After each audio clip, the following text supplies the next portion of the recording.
Hello everybody, it's Abdullah from Project Cardboard, and I planned on making a series where I try to go over the tools, my little techniques, and just how I build a paper model from start to finish, and just like some tips and like techniques and stuff. So that's what I'm going to try to do. So for today, which is the first episode, I'm going to go over the tools. So first off, we have an X-Acto blade.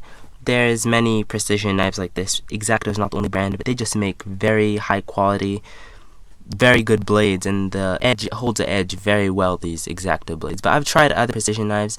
They do get a little uncomfortable because they're metal if you use them for a prolonged time, but overall they're really good to have in different thicknesses.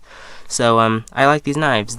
People use them for plastic modeling as well, but of course around here we use it for paper, and they are ideal for paper. Not so much for cardboard, but for paper they do the job perfectly.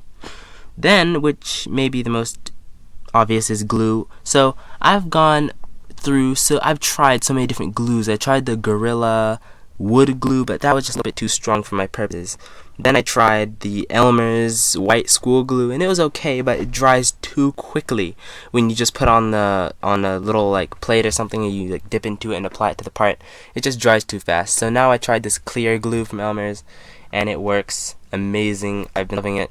Pick it up if you're making paper modeling. I'm not sure about cardboard modeling. I think for cardboard you want something a little bit tougher than this because it is pretty light glue. But anyway, then we have scissors. Goes without saying, you have to have a good pair of scissors. These ones, they like come apart for cleaning. I actually don't like that. When I bought them, I had no clue they did that. But one day I like opened it wide and it just came off. So but they're pretty nice because you can clean inside. But good scissors, keep them clean. They get dirty really fast if you're cutting tape and stuff. But just use them. They're really nice for like not detail work, But then we have a compass. If you're making like a UFO or something, you need to cut out those wide circles, So this is really when a compass gets important, because you can make nice circles, even circles, and you just know it's going to be correct. It's just hard. I prefer the ones with a pencil. So if you get a compass, make sure it has like a pencil, not this type with just a little tip on the edge. They always come out. Then we have a cardboard cutter. It's like a tougher version of the X-Acto blade. It's best for cardboard, not so much for paper, but it works really. Then we have pens. I have quite a few pens and marker and stuff, but they're really good for drawing insignia on your models if you make them. I don't usually use it for insignia. I like to use my models. I like to leave my models clean, but you can draw on yourself. They're nice to have. Put them in your box.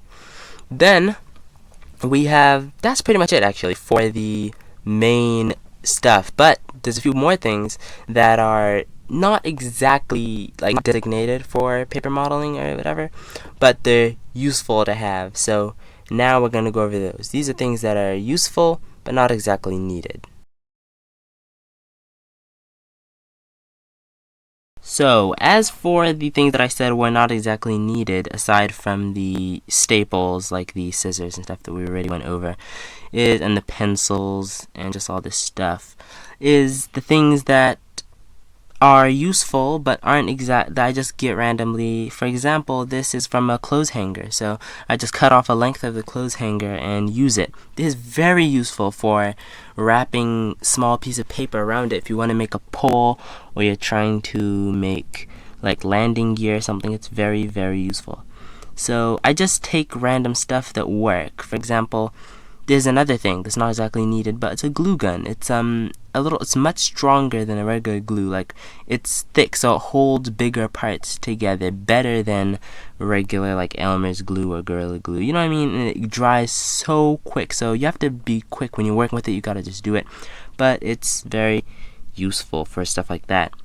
So these are pencils, pretty straightforward, just for the pencil. Then when you think of someone making a detailed paper model, naturally what comes to your mind is like, someone with a tweezer putting a little part on or something, and that definitely is true. Me, I find this one very useful, especially because it has a light, so you can like shine it on the part. It's really nice, and I use it all the time nowadays, especially with paper modeling. Cardboard, not so much, but paper with those small parts, it's very useful for cutting those little, attaching those parts and gluing them.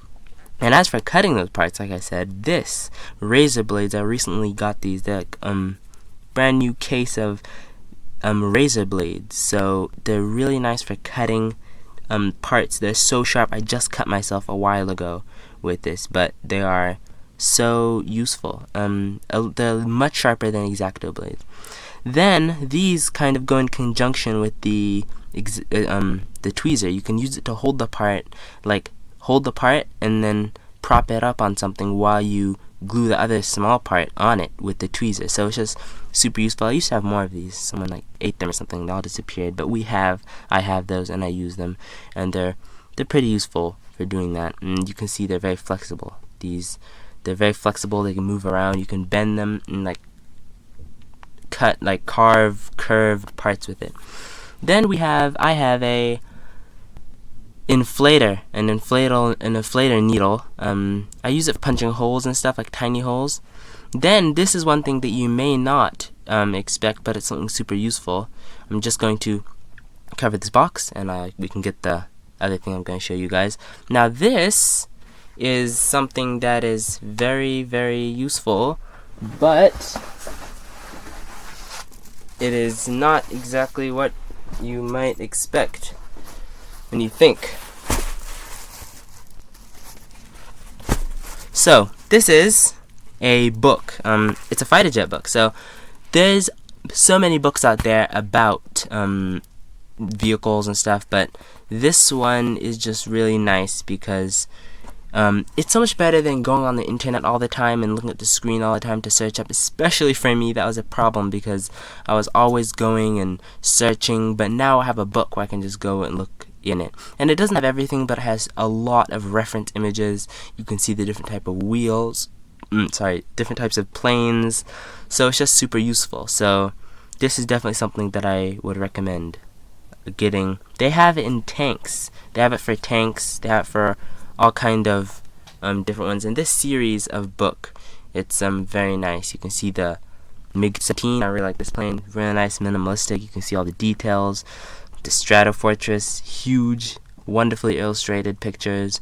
You can see all that detail, enduring details, all the things that it may be a little bit harder to get to. But this series of books, The World's Greatest, they have World's Greatest Tanks, mistaken. So I'm going to link this below too, in case you are interested in picking yourself up one of these. And I do think you should, because they're very, very nice to have on hand. That's pretty much it. I'm going to try to post another video about this in the series. Next, I'm going to be going over the different types of paper, and I'm also going to be working on the F117N. I'm just waiting for the special paper that I bought to arrive. But before then, build Project Cardboard. Peace out.